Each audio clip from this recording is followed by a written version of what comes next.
Hey YouTube, it's Marita and welcome to another edition of the Nurse Lounge. And in this edition, we are going to do something different.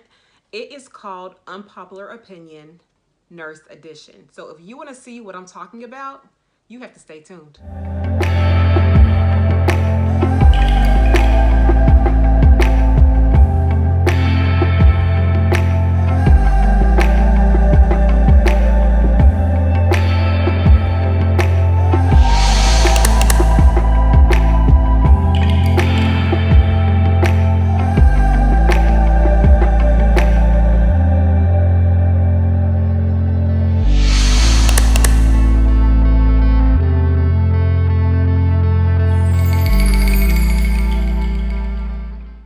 All right, so we're gonna jump right in. So basically what this is if you have seen other YouTube videos where they have unpopular opinions about celebrities or things that the mainstream society would say is very popular, on trend, you may feel different about that. And so this is basically what this is, unpopular opinion, and I'm doing nurse edition. So everything that I'm talking about is not related to celebrities or anything like that. It's related to nursing or my specific area or specialty, which is OB.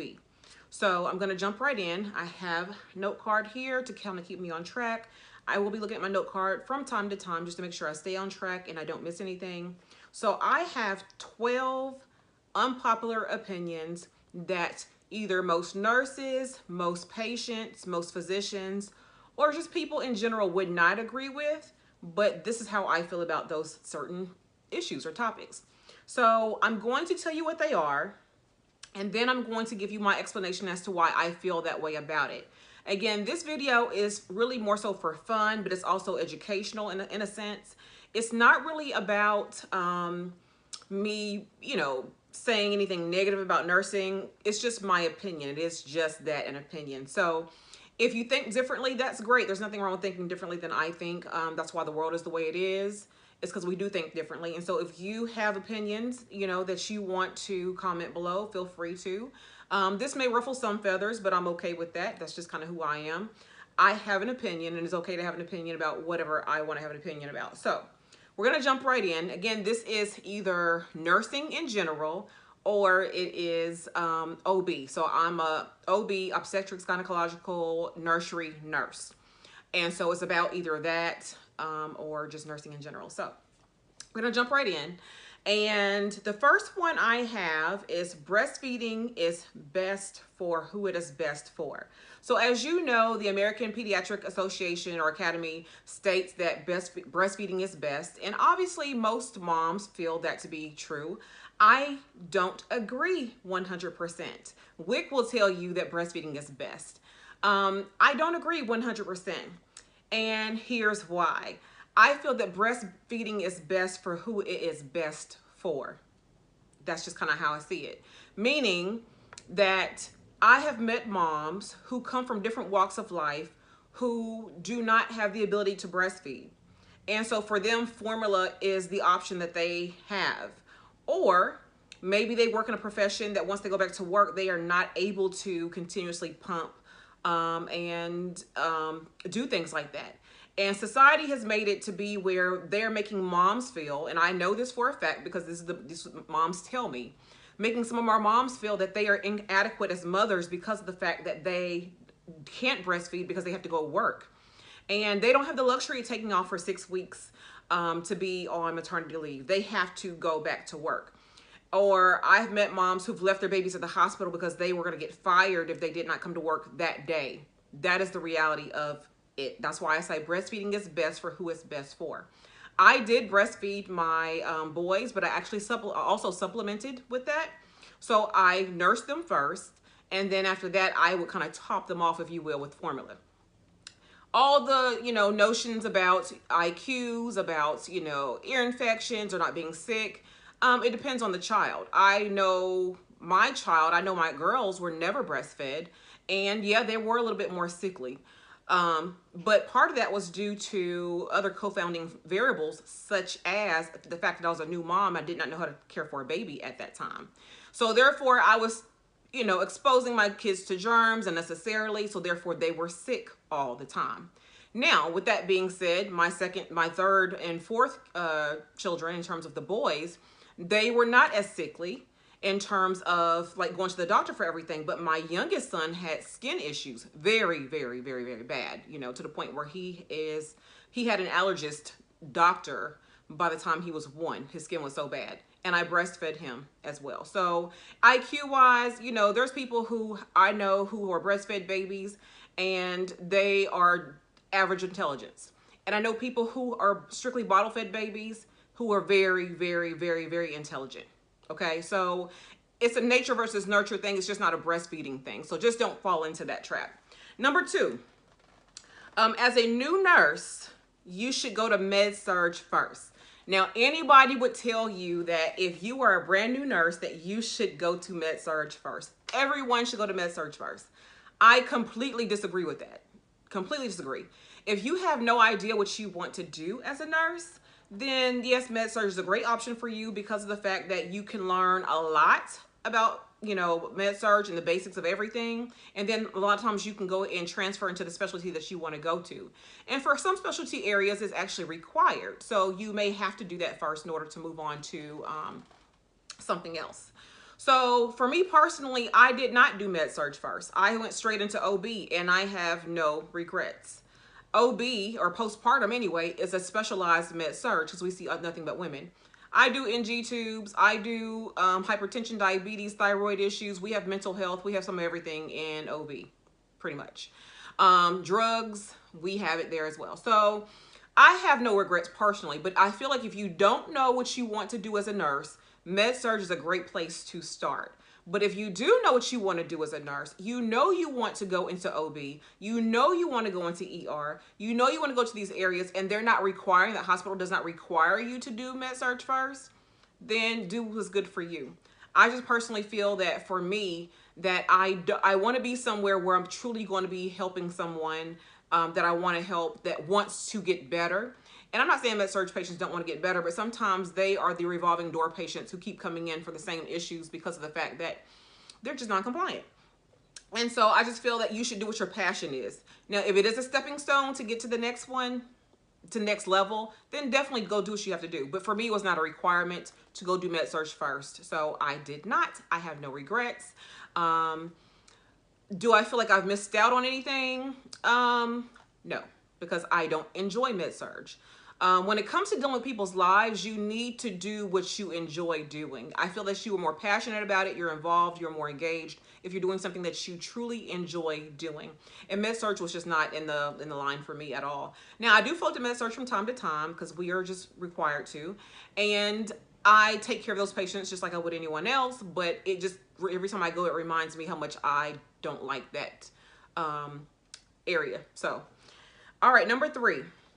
This is OB related and it's talking about birth plans. So birth plans, if you don't know what they are, basically they are a plan in which mom and dad, or just mom, have devised in which they want a certain type of birth. They want certain provisions regarding how they have their baby, when they have their baby, what happens when they have their baby, regarding pain control, regarding the baby rooming in, regarding visitation, regarding what kind of nurses, the nurses, staff, if they want students in the room or not. They kind of have a step-by-step plan, if you will, about how they want things to go. So do I despise birth plans? No, not totally. I think birth plans are really a good thing, but on the flip side, they are the devil, because I find that sometimes moms have basically printed something off the internet. They have not researched anything. They have not went to the hospital or kind of see where they wanted to go, see what their hospital allows or provides, to see what their physician is willing to do. And they come up with these stringent birth plans. And when they come up with these stringent birth plans, they always go awry. I mean, always go awry. If you are someone who wanted all natural, next thing you know, they end up with a C-section.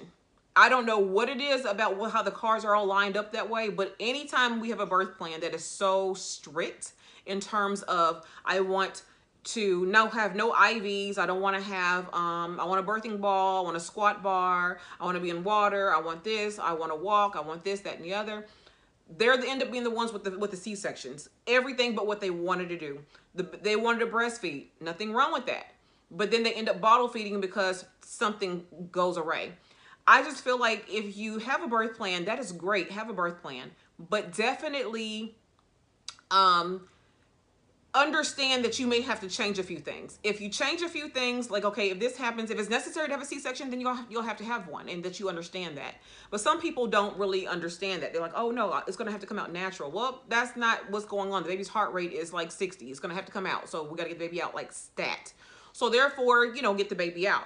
So birth plans are a good thing, but I just feel like they're the devil, because the ones who come in with these strict birth plans, this is how it has to be, always ends up on the negative side of the equation, in which whatever they wanted, the opposite happens. If they wanted a natural delivery, no epidural, no nothing, they end up with a C-section, which means they had IVs, spinal, and they're going to be in the bed for the next day or two. If they said they wanted to totally exclusively breastfeed, then they end up, for whatever reason, having to either supplement because the baby has jaundice or things like that. Now, that's not always what happens, but 9 times out of 10, when they're strict like that, when they're like, it has to be this way, the mirror opposite happens. So just be, if you're gonna have a birth plan, just be, what's the word? Not lenient. Just know that things may have to change, and just be able to roll with it. That's all it is. Just roll with it. All right, number 4, mother baby units, couplet care. Some people, mainstream society loves couplet care. They love it, love it, love it. They love the fact that one nurse will have a mom and their baby. However, I hate couplet care. I hate it, I hate it, I hate it. I have had 2 experiences in which we've done couplet care. And the first time I did couplet care, I was kind of about 18 months out of school. So I didn't feel like I had enough time to see if I really liked it or not, because I just didn't. And then I tried it again probably about 2 years ago for about 1.5 years, and I hated it then too. So it's not changed for me. Why do I hate couplet care? So couplet care is, if you don't know what couplet care is, it's basically where one nurse has the mom and her baby. Now, from the patient perspective, that is great. It's really great to have one nurse who knows what's going on with both mom and baby. From the nurse's perspective, if you happen to love couplet care, then that's good for you. Maybe you work at a facility in which you are adequately staffed. You work at a facility in which your patients are low risk. But in my situation, I've happened to work at high risk facilities.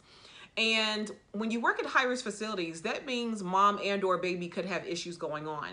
So if I have a mom who is withdrawing from drugs, then guess what the baby's probably doing? Withdrawing from drugs. So that's very complicated. And what if you have 4 of those, 4 couplets? So you have 4 couplets, which is 2 patients per couplet, which are maybe 3. Sometimes they have twins, okay? But typically it's a couplet, so it's a mom and a baby. That means you have 8 patients. So you have 8 patients, 4 babies and 4 moms that you have to care for. Now, what if you have 2 fresh C-section moms that you have to care for? What if you have 2 babies withdrawing that you have to care for? What if one of those babies have to get a circumcision? Who's watching your other babies and moms, for that matter? Do you all have someone in your facility that actually does the circumcisions for you all, or do you as the nurse have to go do all that yourself?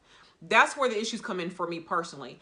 I've had situations where my babies, my C-sections were sick. I mean, like sick. They're throwing up. Their blood pressure is high. They got this going on. Then I got another baby over here withdrawing. And then I got another mama over here who is withdrawing from whatever drug she's on. Then I had another one. In real life, she threw another mom I had threw a PE. I had another one who was a diabetic, and I was chasing her blood sugars all night long. And that's how my night went. And that's how my night or day went all the time. It wasn't where it was just, oh, that was just a fluke, or it was nothing like that. It was very much, that's how it always is. Always. And I hated it. I hated it. I had to do hearing screens on the babies. I had to do their belly levels on the babies. Also had to do things for mom as well. And so I really just hated the fact that I had so much work to do, so little time to do it. I did not provide the best care I possibly could because everyone had something going on. And you could say, well, maybe it's the charge nurse who didn't divide those up correctly. In our situation, every nurse had that same situation. We all had troubled patients and babies. So I feel like in high-risk hospitals, like I work in, couplet care does not work. It does not work. And I forgot to mention this. At nighttime, mamas like to have their babies go to the nursery, go somewhere. Well, a lot of hospitals don't have a nursery when it's couplet care because the babies are expected to room in with mom. Now, what do you say? You know, we've been told, well, you can't say that you can't keep the baby. Well, who's going to keep the baby? Because if I'm at the nursing station babysitting a baby, I have 3 other babies and 4 other mamas that I have to take care of. So when I got to go do vital signs or go do assessments or go do interventions, who's watching this baby? That's the other issue. And moms, if they're not wanting the baby, we don't have a nursery for the baby to go to. So who does that?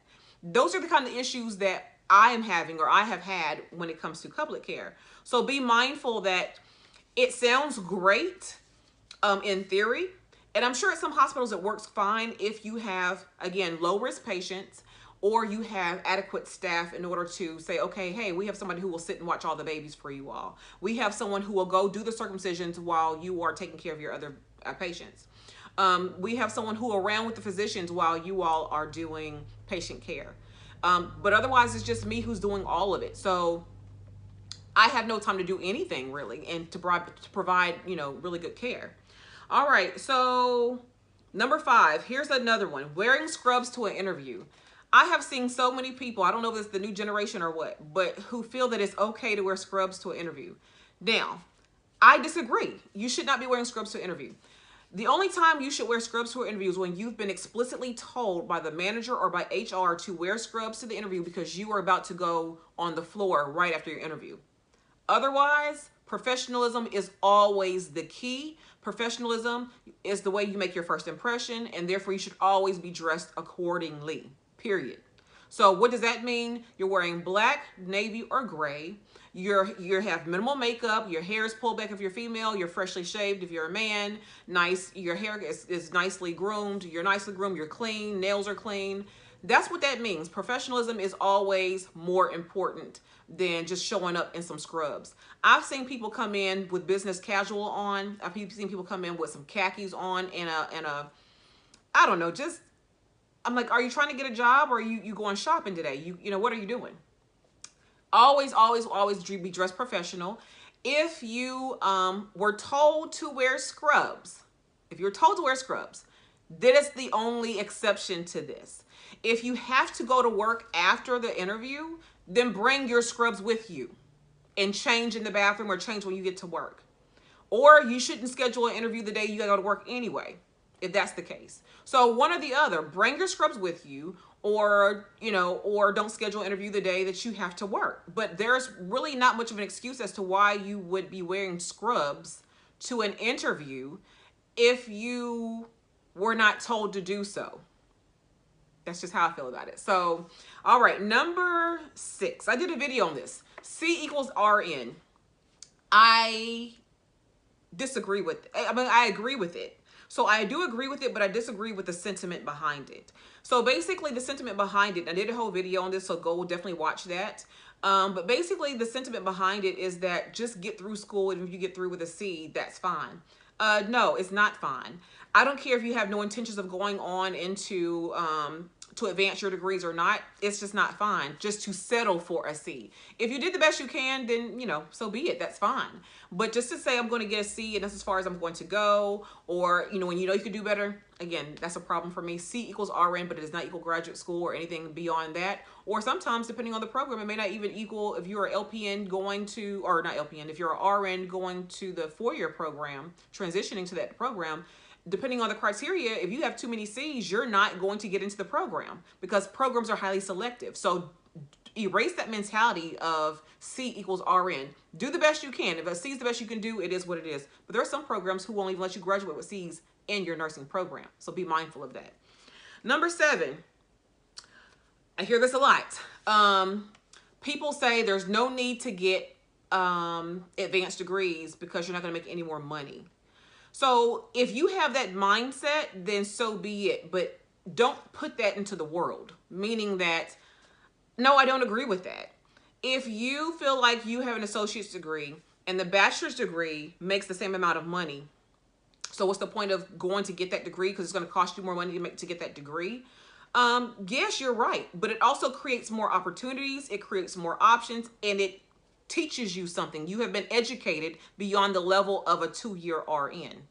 in that case. Or if you're going on to get your master's degree, you're going to be educated beyond the level of a bachelor prepared nurse.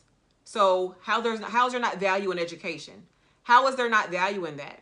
Or, you know, I'm in a situation, I'm getting my doctoral degree right now, and I hear all the time, well, from nurse practitioners mainly, what's the point of me going to get my doctoral degree when it's not my scope of practice, or I'm not going to change my job?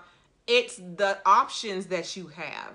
You will have opportunities, you will have options that you do not have now. Now, mind you, you may have to move for those options if that's what you want to do. If you know you're not trying to go anywhere, not trying to do anything, then maybe for you that's true. But don't put it out there to the world, to people who don't realize, okay, well, if I just have to move, you know, to the next city over just to get more money or to get better opportunities, why not? I will be actually doubling my income from a nurse educator with a master's degree to a doctoral prepared nurse educator by having this degree. So do your research first is what I'm saying. Do research first to see what options are out there for you. If you want to be a staff nurse for the rest of your nursing career, then so be it. Then maybe you don't need to go back to school, because beyond that, you know, being a staff nurse, you really don't need anything beyond a bachelor's degree anyway. But if you're wanting to advance or to change and to, you know, kind of dip into the different areas of nursing, because nursing is a vast area. You could do so much in nursing. So if you don't want to change or do anything like that, then stay where you are. It's perfectly fine.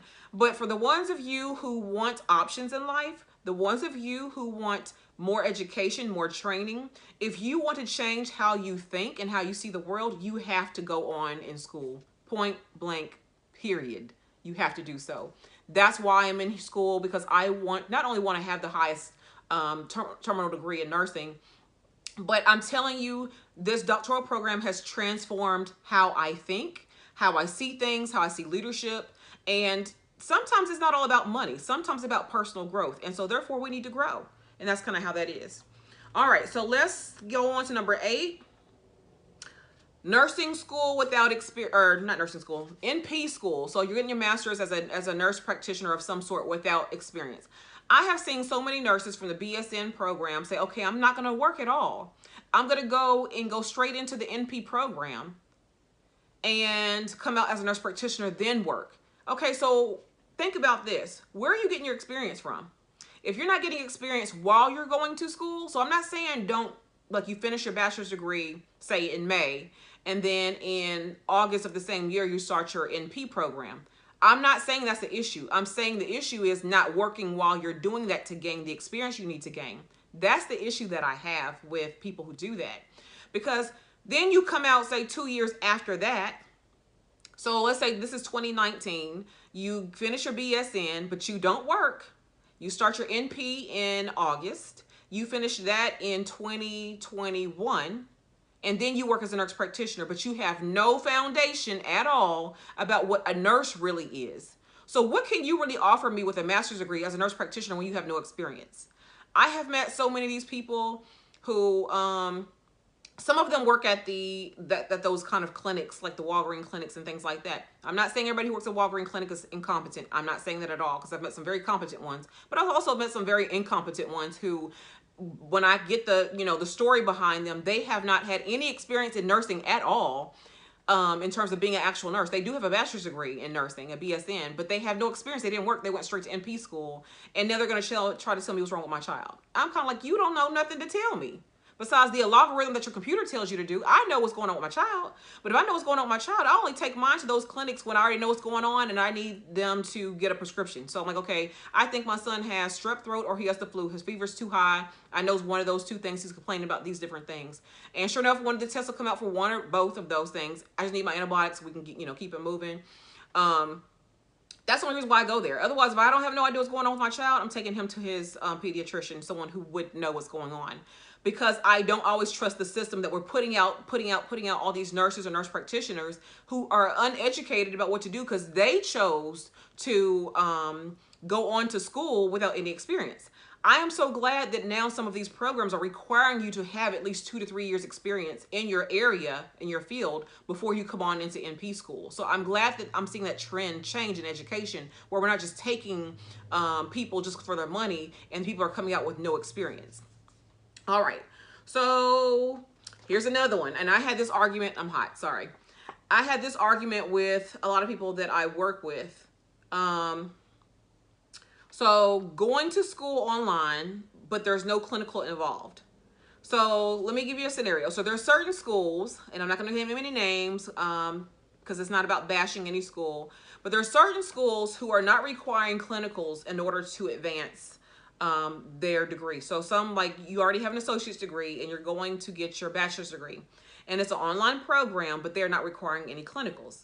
What is wrong with that picture? So if you are prepared to be a nurse, and mind you, when you go to clinicals for a bachelor's degree online, your clinicals are not going to be how to put a catheter in because you did that with the associate's program.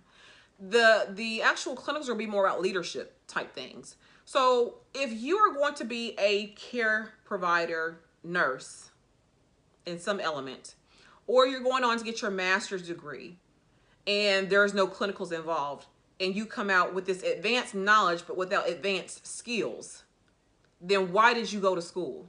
Why would you want someone taking care of you? Would you want a physician? This is different, but still, would you want a physician taking care of you? Well, he already did the 4 years of pre-med, or not pre-med, of med school. He did the 4 years of med school, or she, let me correct that. He or she did the 4 years of medical school, but now they're going into their residency and all that. But they're not going to do any type of, well, I don't know what they call clinicals or whatever they do, but they're not going to do any type of training. We'll call it that. But they're still doctors, right? Because once you finish medical school, you're a doctor. And you pass, you're a doctor. Pass your boards or whatever they call those. You're a doctor. So would you not want him or her to be trained in their area since they are advanced practice? Well, why would it be any different for a nurse? So why would you want to go to a school that did not require you to have training? And that's all clinicals are. Classroom provides you the theory.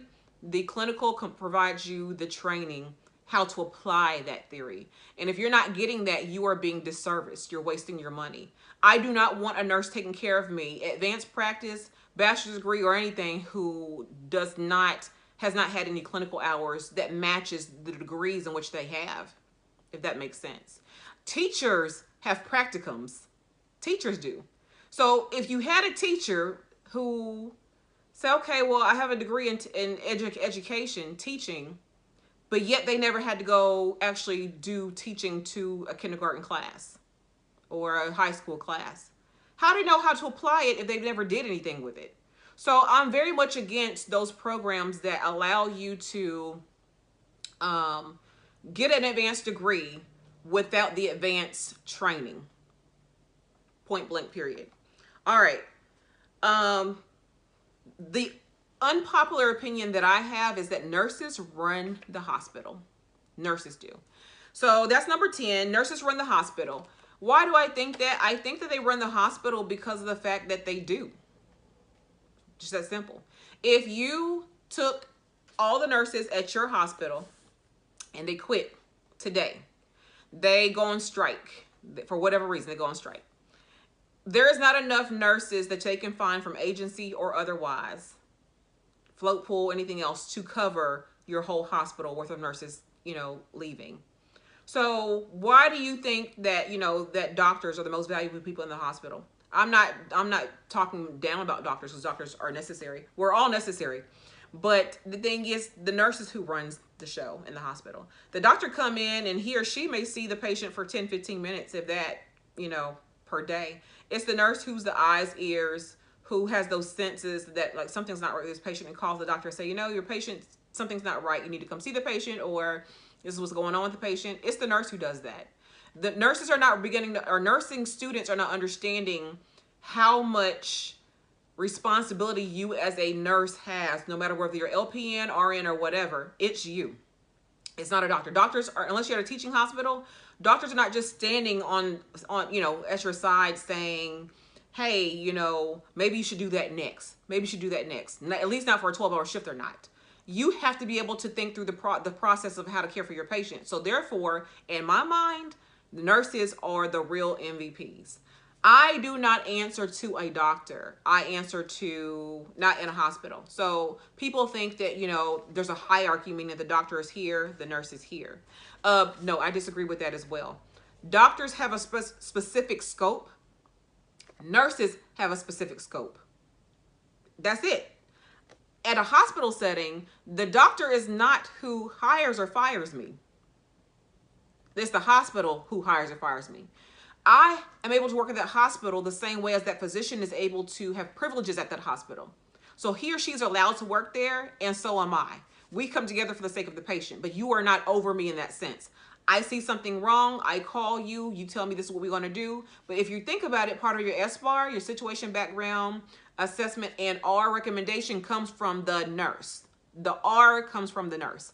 So therefore, you would need to be knowledgeable about the subject matter, but it comes from the nurse, not from the physician. He or she can recommend what he wants to recommend.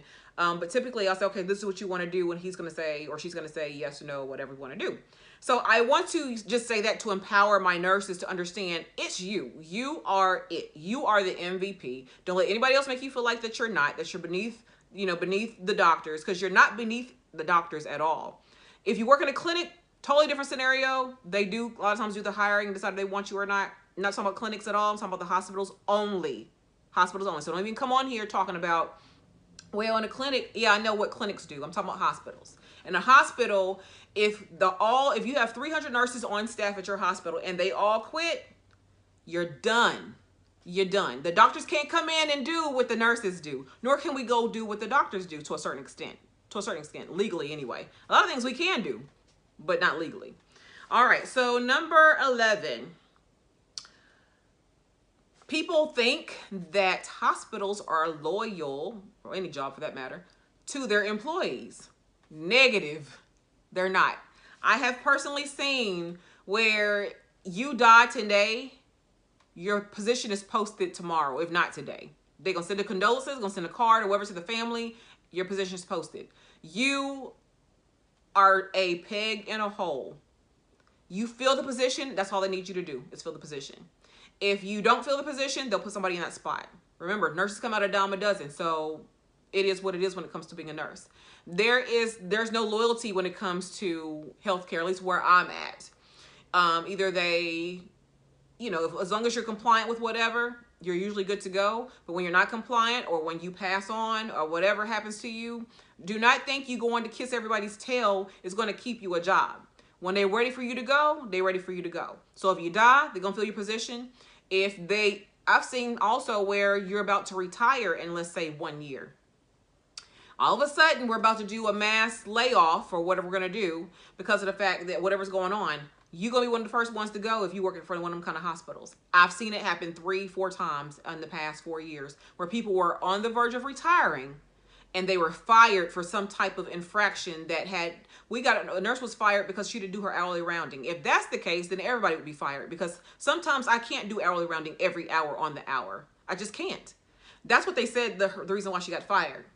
That wasn't it. They had nothing else on her, but that wasn't it. That's just kind of how that is sometimes. So be mindful of that. Make sure you're doing your job and doing it well and correctly and asking questions, but don't think that a job is going to be loyal to you, because keep in mind, for you all new grads, a new nurse is sitting there waiting for your position. So it doesn't make a difference. If you don't, I'm not saying go to work. I'm not saying don't come to work on time. I'm not saying that, but don't think that someone values you like they claim to value you.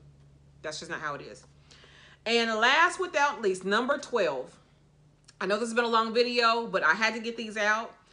I don't know if they're still doing this anymore, but there were some programs in which you could go get your master's degree in nursing with another type of bachelor's degree, not in nursing.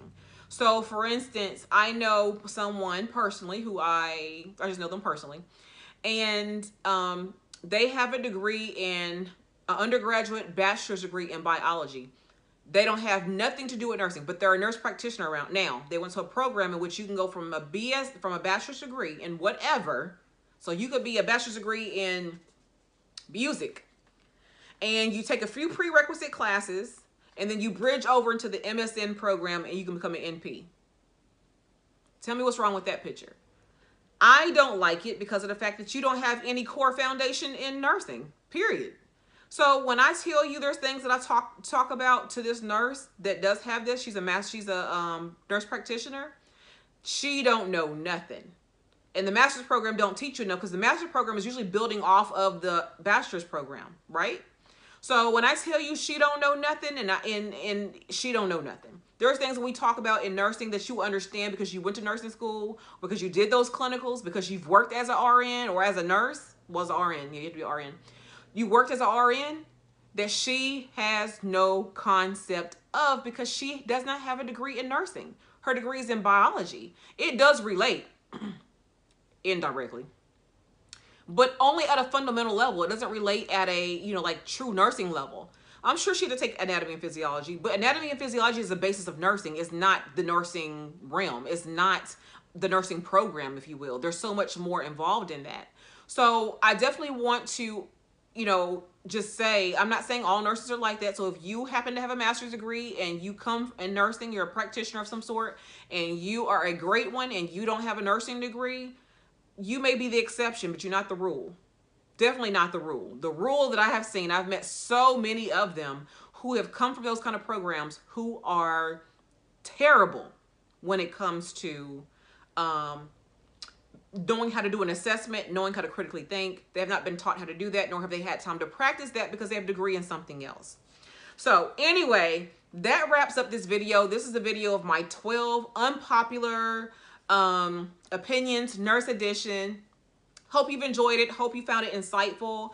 Again, I'm not trying to bash anyone, because I'm not trying to bash anyone. These are my opinions and my opinions alone, and they are based off of experience from what I've seen. So they are opinions. There's nothing factual about it. It's not research-based, shall I say, but I can just tell you what I know from my experience working in the field of nursing, being an educator, being an OB nurse, working in the hospital. I know that these are my truths as I've seen these in my everyday work experience. So anyway, the video is long enough, but I want you to hit that subscription button so you will know the next, no, that's not how this works. Hit the subscribe button because you want to see what's going on in the Nurse Lounge. Hit the notification bell because you want to know when I upload a video. I do nursing primarily on this channel. However, I happen to love fashion and makeup and beauty, and I'm going to school myself for my doctoral degree, as I've mentioned already. I am on a fitness journey, so I have so much going on in this channel. So definitely subscribe, follow, not follow, that's the IG. Thumbs this video up if you like this video. Also, if you look in your YouTube banner at the top, you will see 2 IG links, icons. If you click one of them will take you to my IG page for my fitness, plus size fashion, makeup, things like that. If you click on the other one, or the other one, if you hovered over, it says IG2. That is basically my IG version of my YouTube channel for nursing. Basically the same. Where I don't get on there and talk a whole lot because this is what this is for, but basically I have inspiration over there. That's for my up-and-coming nurses, the nurses who are already, they are nurses. Maybe they're interested in what I do in OB. But it's my personal blog on just nursing in general, and that's where you'll find a lot of that information. So follow me over there, both of those sites. And until the next time, you all take care. Bye-bye.